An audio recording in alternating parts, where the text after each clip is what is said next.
मेरे प्रिय शिक्षार्थियों, आप लोग कैसे हैं? मुझे आशा है कि और विश्वास भी है कि आप लोग कोविड-19 का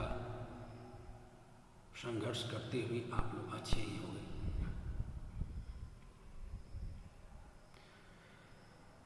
मैं असिस्टेंट प्रोफेसर रामजी यादव, आदित्य प्रकाश Jalan teachers training college कुदलू Ranchi से हमारे तरफ से आप लोगों का सादर अभिवादन हो। जैसा कि मैंने कोर्स 8 नॉलेज एंड करिकुलम लेकर आप लोगों के समक्ष उपस्थित हूँ। मैंने पिछली वीडियो में आपको बहुत ही विस्तार से बताया है कि पाठ्यक्रम क्या है। आज मैं टॉपिक लेकर उपस्थित हूँ कि अंतर संबंध क्या है। पाठ्यक्रम, पाठ्यवस्तु और अन्य विषयों से जो उसका संबंध है उसको हम कैसे समझ सकते हैं। अंतर सहसंबंध, तो कभी भी सहसंबंध की जब बातें आती हैं तो कोरिलेशन, अब मैंने सहसंबंध है क्या, पहले पाठ्यक्रम में मैंने सहसंबंध को डिफाइन कर रहे हैं, समझ लीजिए। इसके बाद अन्य विषयों से क्या संबंध है। पाठ्यक्रम का विभाजन जो शिक्षण की सुविधा की अगर दृष्टि से किया जाता है, इस सभी लोगों को पता है। पाठ्यक्रम का जो विभाजन है शिक्षण की सुविधा की दृष्टि से किया जाता है।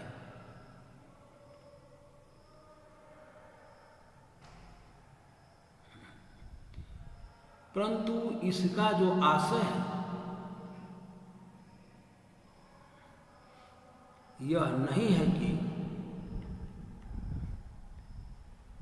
पाठ्यक्रम के जो विभिन्न अंगों में आपस में कोई संबंध नहीं है। जब किसी एक विषय के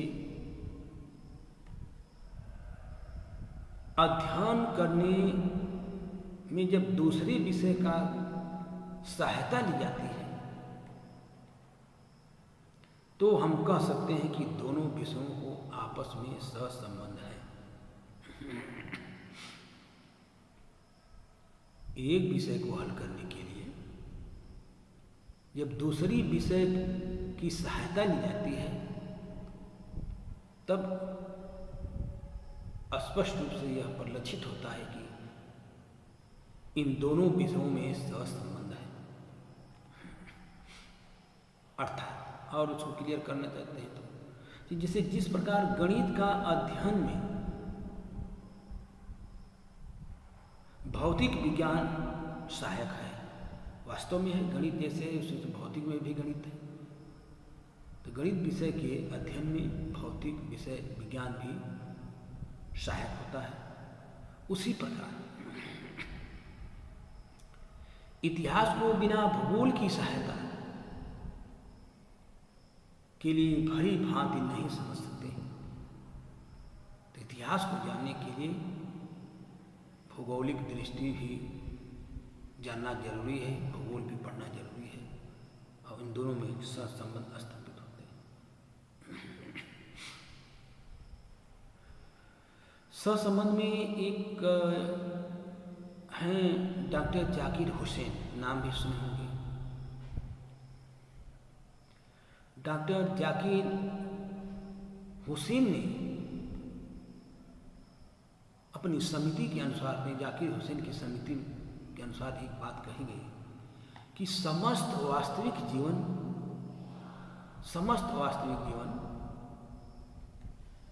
सामाजिक एवं प्राकृतिक वातावरण संबंधी समस्याओं के द्वारा देनी चाहिए। कितनी अच्छी बात है, प्राकृतिक वातावरण संबंधित समस्याओं के द्वारा दी जानी चाहिए, जिससे बालक की शिक्षा विकासोन्मुख क्रियाशीलता में वह घुल मिल सके, किसी भी कार्य को करने के लिए वह क्रियाशील रहे, क्रियाशील बने। ऐसे सहसंबंध को स्थापित किया जाकिर हुसैन। जब सहसंबंध के अर्थ को मैंने क्लियर करके समझ जाऊंगा तो अन्य विषयों का संबंध क्या है आपको वही क्लियर हो जाए। इसे संपूर्ण ज्ञान एक इकाई है, कहते हैं ना कि ज्ञान क्या है, एक इकाई है। संपूर्ण ज्ञान एक इकाई है और वह मस्तिष्क में एकत्रित होता है। इकाई है और मस्तिष्क में एकत्रित होता है।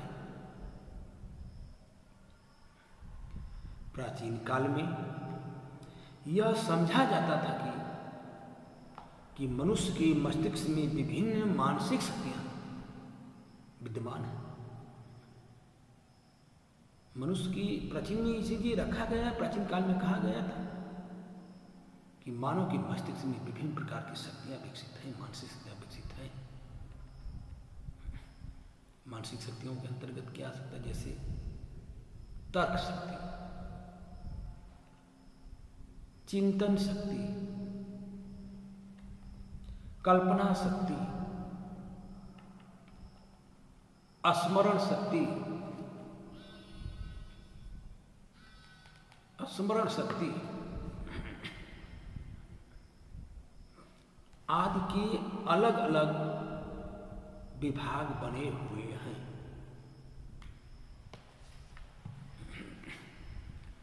इसलिए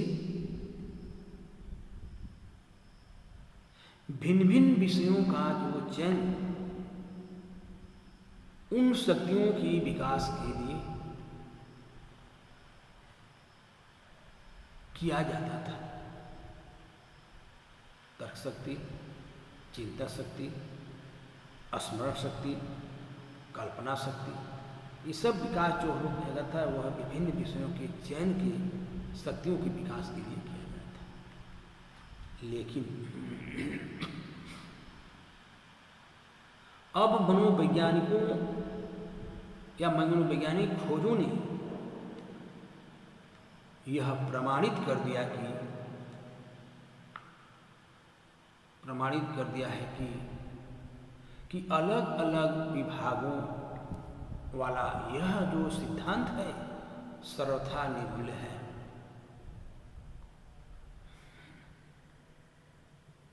अतः यह आवश्यक भी है कि बालक की प्रत्येक विषय का ज्ञान है ना, बालक को जो प्रत्येक विषय का जो ज्ञान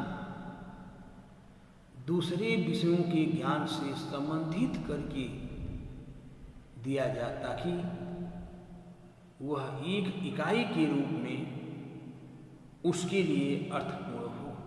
क्योंकि ज्ञान क्या है, इकाई है। अरे मैं बताया था संपूर्ण ज्ञान एक इकाई है। यदा और किसी भी व्यवहार रूप से वह सदुपयोग हो, उसका उपयोग किया कर सके। अब प्रत्येक विषय का जो स्वतंत्र रूप से ज्ञान देना उतना ही अर्थहीन है एवं अनुपयोगी सिद्ध होता है जितना किसी उपकरण को समझने के लिए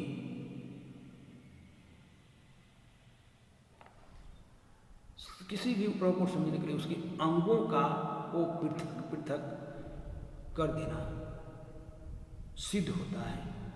अब पृथक पृथक कर देना जो सिद्ध होता है, जितनी किसी उपकरण को समझने के लिए अंगों को पृथक पृथक हम कर देते हैं,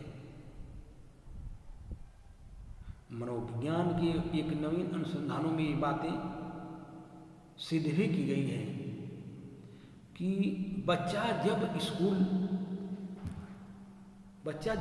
आता है तो केवल उसका मस्तिष्क ही स्कूल में नहीं आता, वरना क्या उसका शरीर, हृदय, आत्मा, बुद्धि आदि जैसे सारे अंग उसका आता है, सिर्फ मस्तिष्क से नहीं आता है। अब बच्चे के किसी भी अंग की अपेक्षा नहीं की जा सकती, अंगों की अपेक्षा नहीं की जा सकती। अब बच्चा संपूर्ण इकाई के रूप में स्कूल में जाता है, संपूर्ण इकाई के रूप में, सिर्फ एक चीज नहीं, मस्तिष्क से लेकर नहीं, संपूर्ण इकाई के रूप में लेकर वह जाता है। और जब संबंध की हम बातें करते हैं तो हम कह भी सकते हैं जैसे वह ज्ञान को भी कभी इकाई के रूप में ग्रहण करना चाहता है ना, कि अगर ज्ञान को कभी भी वह ज्ञान को भी इकाई के रूप में ग्रहण करना चाहता है तो उसके लिए गणित, वाणिज्य, अर्थशास्त्र, कला, संगीत आदि विषयों का जो पृथक रूप में कोई मूल्य और महत्व नहीं होता है।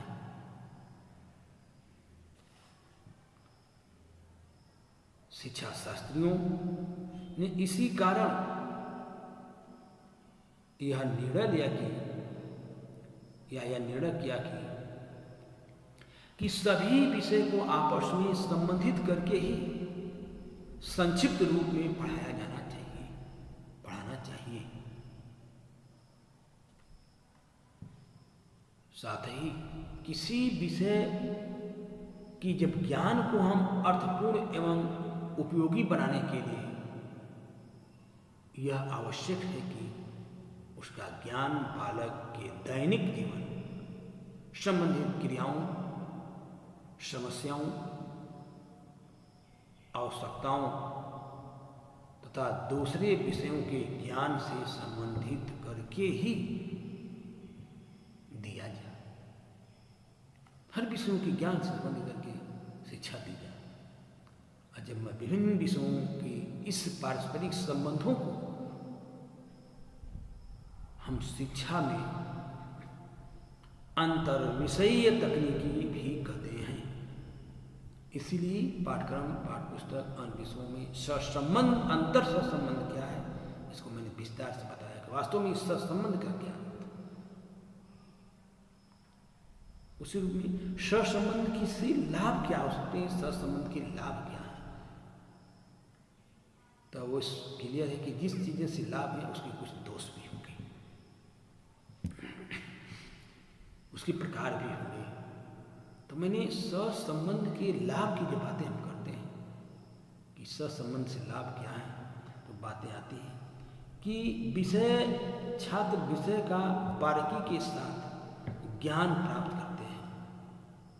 सहसंबंध में हम पहले पॉइंट को पहला लाभ मुझे होता है कि छात्र विषय का बारीकी के साथ अध्ययन करते हैं, बारीकी के साथ ज्ञान प्राप्त करते हैं, अधूरा ज्ञान नहीं रहते हैं सहसंबंध के द्वारा। इसीलिए सहसंबंध में गणित के साथ भौतिक विज्ञान और इतिहास के साथ भूगोल को सहसंबंध स्थापित करने में विशेष मत दिया जाता है। तो इसीलिए उस विषय का वह बारीकी से अध्ययन कर लेता है। दूसरी बातें आती हैं, दूसरा लाभ हो सकता है कि विद्यार्थी जो है विभिन्न समस्याओं को हल करने में प्रसन्नता का अनुभव करते हैं। किसी भी विषय को हल करने के लिए वह प्रसन्नचित मन, प्रसन्नता का एकदम खुशी का अनुभव करते हैं और वह विषय को बहुत सुचारू रूप से अध्ययन कर लेते हैं। तीसरी लाभ की बातें जब आती है कि वास्तव में सहसंबंध से लाभ जो है वह तीसरा कि सहसंबंध द्वारा पढ़ाया गया ज्ञान बालकों का अस्थायी अंग बन जाता है। पहला ये भी लाभ है कि सहसंबंध द्वारा जो पाठ पढ़ाया जाता है, जो विषय पढ़ाया जाता है, वो बालकों का एक अस्थायी अंग बन जाता है, वह भूलता नहीं है।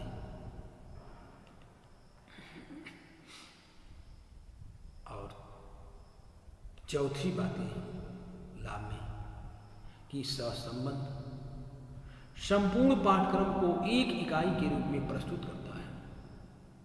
जो मेरा सहसंबंध है, ये संपूर्ण पाठ्यक्रम को एक इकाई के रूप में पढ़नी करता है, प्रस्तुत करता है। जितना मेरा सिलेबस है उसको एक इकाई के रूप में बांध के आपके सामने प्रस्तुत करता है, और उस प्रस्तुत करने के कारण ही बालक का ज्ञान अस्थायी होता है। बालकों में चौमुखी विकास के अवसर मिलते हैं। इससे बालकों में चौमुखी विकास क्या है?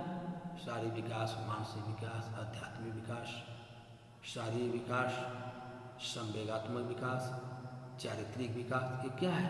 चौमुखी विकास। सामाजिक विकास, ये बालक की विकास के अवसर भी होते हैं।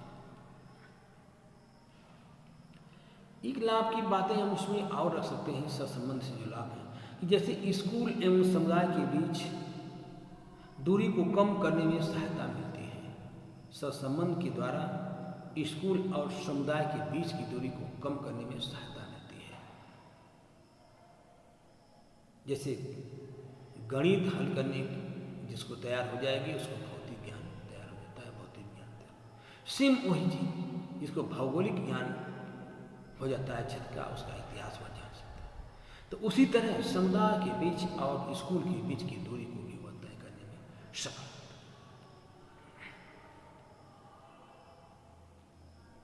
नेक्स्ट बातें और लाभ में ले सकते हैं कि वह ज्ञान की संकीर्णता को कम करता है। ज्ञान की संकीर्णता को कम करता है, ज्ञान को विस्तृत ज्ञान करने की प्रयास करता है, अधिक ज्ञान प्राप्त करने की सहायता करता है। अब वह आपके ज्ञान को संकीर्णता नहीं करता, संकीर्ण नहीं करता।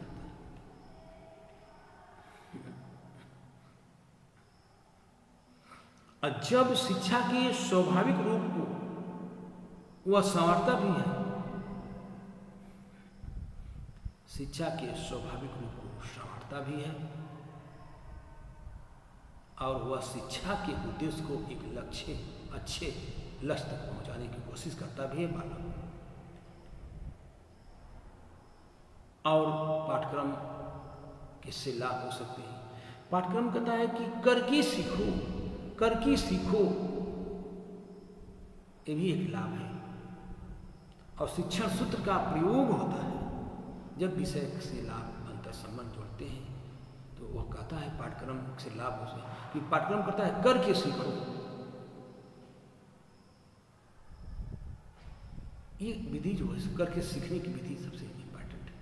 और जो व्यक्ति करके सीखता है उसका ज्ञान अस्थायी होता है। और कहता है शिक्षण सूत्र का प्रयोग करो। किसी भी पाठ को जब हम पढ़ाते हैं तो सरल से कठिन की ओर पढ़ाते हैं, ज्ञात से अज्ञात की ओर पढ़ाते हैं। तो ये सब शिक्षण सूत्र के अंतर्गत समाप्त है।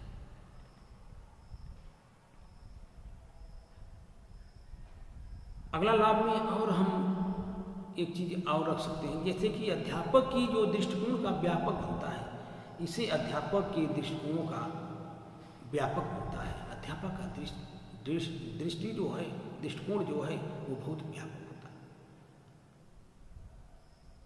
संकुचित नहीं, क्योंकि दोनों चीजें उसको देखना होता है। इसलिए अध्यापक का जो दृष्टिकोण है व्यापक। और लाभ में मैंने लास्ट पॉइंट को रख सकते हैं। एक लाभ में और है कि यह जो अध्यापकों को विषय संबंधित आधुनिकतम विषय संबंधित, जब मैंने यह कहता है कि यह अध्यापक के को विषय संबंधित अधिकतम जानकारी प्राप्त करने तथा उसको ज्ञान संचय करने के लिए वह प्रेरित करता है। अध्यापक के लिए सबसे इंपॉर्टेंट है कि उसी विषय का ज्ञान हो, और जब विषय में सहसंबंध स्थापित करके किसी भी बालक को वह अच्छा ज्ञान दे सकता है विषय से संबंधित करके। ये तो लाभ की बात रही कि सहसंबंध के जो लाभ है, तो जिस चीज के लाभ होते हैं उस संबंध के गुण भी के बाद उसके कुछ दोष भी हो सकते हैं। और जब ये दोष की हम बातें करते हैं तो बिना दोष का तो कोई चीज ही नहीं है, जिसमें अच्छाइयाँ इसमें बुराइयाँ भी हैं। जैसे मानव में अच्छाइयाँ भी कुछ हैं तो बुराइयाँ, तो उसी तरह पाठ्यक्रम में भी सहसंबंध में जो चीज़ें हो रही उसमें अच्छाइयाँ भी हैं और बुराइयाँ। तो मैं इसकी कुछ सीमाओं को भी आपके समक्ष प्रस्तुत कर सकते हैं कि सहसंबंध के जो गुण होते हैं उसको क्लियर कर दिया, उससे लाभ क्या होते हैं। अब सीमाएं, दोष क्या है। देखिए, सबसे बड़ा पाठ्यक्रम में एक दोष हो सकता है कि एक ही विधि का प्रयोग सभी शैक्षणिक परिस्थितियों में नहीं किया जा सकता है। जब क्लासरूम में जब किसी चीज को हम पढ़ाते हैं तो क्या हम अगर एक ही विधि से सिर्फ आपको हम व्याख्यान विधि के द्वारा ही एजुकेशन दे रहे हैं, पाठ्यक्रम है, तो क्या आपके समझ में आएगा? तो इसमें एक चीज दोष हो सकता है अगर एक ही विधि अपना रहे हैं तो।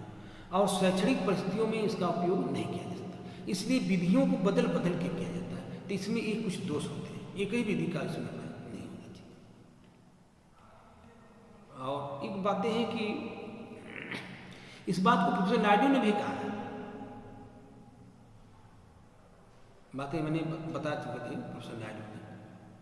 और जब मैंने एक दोष और उसमें हो सकता है कि सभी अध्यापक प्रत्येक स्थिति में इसे सफलतापूर्वक प्रयोग में नहीं ला सकते हैं, क्योंकि सभी अध्यापक हर विषय से संबंधित रिलेटिव लेकर नहीं पढ़ा सकते हैं। तो ये इसमें दोष हो सकता है। कुछ अध्यापक हैं जो दूसरे विषय का उदाहरण देके आपके विषय को पढ़ाते हैं, आपके शिक्षण विधि को पढ़ाते हैं, और किसी ने जिसमें शुरू किया उसी में शुरू करके लास्ट में कर देता है। तो ये दोष है कि सभी अध्यापक प्रत्येक स्थिति में इसे सफलतापूर्वक प्रयोग में नहीं ला सकते, ये दोष हो सकता है। एक दोष इसमें और हो सकता है कि इसे बड़ी कक्षाओं में प्रयोग नहीं किया जा सकता। ये भी है कि बड़ी कक्षाओं में अगर हम विषय से रिलेटिव जोड़ के पढ़ाया जाए तो ये संभव नहीं हो सकता। इसीलिए निम्न कक्षा में, उच्च कक्षाओं में तो नहीं, लेकिन अगर नीचे की कक्षाओं में इसका प्रयोग किया जा सकता है, उच्च कक्षाओं या बड़ी कक्षाओं के लिए नहीं। एक चीज और दोस्त में कि सांस्कृतिक विषयों को जो सहसंबंध के माध्यम से ही नहीं पढ़ाया जा सकता। कोई भी सांस्कृतिक विषय है उसको हम सहसंबंध के माध्यम से नहीं पढ़ा सकते, कोरिलेशन के माध्यम से नहीं पढ़ा सकते। एक इसमें दोष है। और लास्ट दोष में सहसंबंध की बातें जब हम करते हैं तो उसमें एक दोष है कि सहसंबंध के माध्यम से किसी विषय का गहन अध्ययन विशिष्ट पक्ष को दृष्टिगत रखते हुए करना कठिन होता है। मतलब किसी विषय का गहन अध्ययन करना सहसंबंध के माध्यम से कठिन होता है, और उसको दृष्टिगत रख के हम किसी विषय का हम गहन अध्ययन कर ही नहीं सकते। और जब मैंने गहन अध्ययन की बातें करते हैं तो उसमें स्पष्ट रूप से ये चीजें आती भी हैं कि विषय का गहन अध्ययन करके मुख्य रूप से उसको हम चला नहीं सकते हैं। तो जब हम किसी भी विषय का गहन अध्ययन नहीं कर सकते तब विषय को पढ़ाना संभव नहीं है। हर रूप से ये चीज को हम रख सकते हैं। जब मैं सहसंबंध के प्रकार की बातें करते हैं तो सहसंबंध के प्रकार भी कुछ होते हैं कि इस तरह से सहसंबंध स्थापित किए जा सकते हैं, इस आधार पर किए जा सकते हैं। तो सहसंबंध की जो प्रकार है उसको हम 3 रूप दे सकते हैं कि सहसंबंध 3 रूप के होते हैं, 3 रूप में इसका अध्ययन किया जा सकता है। जैसे मैंने अगर हम सहसंबंध की बातें करते हैं तो एक सहसंबंध, एक सहसंबंध क्या है, इसको हम कैसे कर सकते हैं कि ये एक सहसंबंध है। तो जैसे कि अगर एक सहसंबंध की हम बातें करते हैं फर्स्ट प्रकार की, तो एक ही संबंध हम उसी कहते हैं जैसे कि कोई गणित की विभिन्न शाखाओं का, गणित के विभिन्न शाखाओं का एक दूसरे के संबंध एक ही सहसंबंध कहलाते हैं। कोई भी गणित की जो विभिन्न शाखा है एक दूसरे से सहसंबंध स्थापित जब होता है उस क्रिया को मैं एकीय सहसंबंध कहते हैं। इसे जैसे जैसे डाटा का सहसंबंध होता है, डाटा का सहसंबंध भी इसे कह सकते हैं। इसीलिए जैसे गणित का भौतिक विज्ञान के साथ सहसंबंध होता है, वही एक सहसंबंध के अंतर्गत आता है।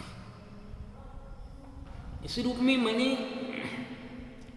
जब एक ही सहसंबंध की बात आता है पारस्परिक सहसंबंध। पारस्परिक सहसंबंध क्या है, नाम से ही लग रहा है कि परस्पर, एक दूसरे के परस्पर आ रहा है पारस्परिक सहसंबंध। जैसे कि एक ही विषय में एक ही शाखा की, एक ही विषय में एक ही शाखा की जो विभिन्न प्रकरणों को एक दूसरे से संबंधित करना, विभिन्न प्रकरणों को मतलब प्रत्येक प्रकरण को एक दूसरे से संबंधित करना ही पारस्परिक सहसंबंध के प्रकार है। आप पारस्परिक सहसंबंध कहते हैं। भी क्लियर होगा, मतलब कि एकदम पॉइंट क्लियर होना चाहिए जिससे आप स्पष्ट रूप से इसी को समझ सकें। तीसरी बातें आती है कि गुणांक सहसंबंध क्या है। नाम से ही लग रहा है कि गुणांक सहसंबंध मतलब एक दूसरे से जो उसका गुणांक सहसंबंध स्थापित करता हो। तो जैसे कि एक विषय का दूसरी विषय से जो पारस्परिक संबंध है वह गुणात्मक हो, गुणांक सहसंबंध कहलाता है। और गुणांक सहसंबंध को हम इसे रेखीय सहसंबंध भी कहते हैं। रेखीय सहसंबंध, आपको अभिक्रमिक अनुदेशन टेक्नोलॉजी के जब आप कभी पढ़े हुए शिक्षक तकनीकी की बुक, अगर नहीं भी पढ़े हो तो कुलश्रेष्ठ की बुक लेकर पढ़ लीजिएगा। रेखीय अभिक्रमिक अनुदेशन और शाखीय अभिक्रमिक अनुदेशन क्या है उसमें आपको क्लियर हो जाएगा। रेखीय अभिक्रमिक अनुदेशन थोड़ा सा मैंने इस पर चर्चाएं कर देना है कि जैसे कि रेखीय का मतलब क्या है। जब तक स्टूडेंट किसी भी प्रश्न को हल नहीं कर पाएगा, किसी भी प्रश्न को हल अगर नहीं कर पाया तब तक वह दूसरे प्रश्न को हल नहीं कर सकता। मतलब एक रेखा की दृष्टि हो, क्रमबद्ध हो। ये नहीं कि जैसे आप लोग ये पहला क्वेश्चन नहीं आया तो हमें दूसरा क्वेश्चन आगे बढ़ा, ये नहीं। रेखीय अभिक्रमिक अनुदेशन और शाखीय अभिक्रमिक अनुदेशन यही कहता है कि जब तक बालक पहले प्रश्न का उत्तर न देता हो तब तक वह आगे नहीं बढ़ता। जैसे देखते हैं ना कंप्यूटर में अगर कोई फार्म आप भर रहे हैं, ऑनलाइन कोई फार्म भर रहे हैं तो आपका डेट ऑफ बर्थ पूछा है तो जब तक डेट ऑफ बर्थ नहीं डालेंगे तब तक आगे बढ़ने देता है नहीं। तो सेम वही चीज़ रेखीय और शाखीय अभिक्रमिक अनुदेशन में है। वो आप आगे बढ़ेंगे तब तक आपको आंसर जब तक नहीं मिले तब तक आगे बढ़ ही नहीं सकते। तब जब कुलश्रेष्ठ की बढ़िया है किताब उसको पढ़ेंगे रेखीय और शाखीय अभिक्रमिक अनुदेशन तो आपको क्लियर हो जाएगा वास्तव में रेखीय अभिक्रमिक अनुदेशन किसे कहते हैं। तो सेम वही गुणांक की बातें हैं। इसी में स्पष्ट रूप से इसके प्रकार को मैंने भी आपके सामने स्पष्ट रूप से रखा हूँ कि एक ही सहसंबंध और पारस्परिक सहसंबंध और गुणांक सहसंबंध। मौसम भी खराब हो गया और आज भी आप लोग क्लियर नहीं पा रहे हो, फिर भी इसको हम पूरा करते रहे हैं 2 मिनट 4 मिनट और समय लेके। जब मैंने ये तीनों चीज़ों की बातें अध्ययन करके आपके सामने रख देता हूँ तो बातें आती हैं जैसे उपयुक्त प्रकारों से हम यह स्पष्ट करते हैं। यह हम अंतर विषय संबंध को भौतिकी विज्ञान विषय का संदर्भ लेकर मुझे स्पष्ट हो जाता है और क्लियर भी हो जाता है कि इन प्रकारों को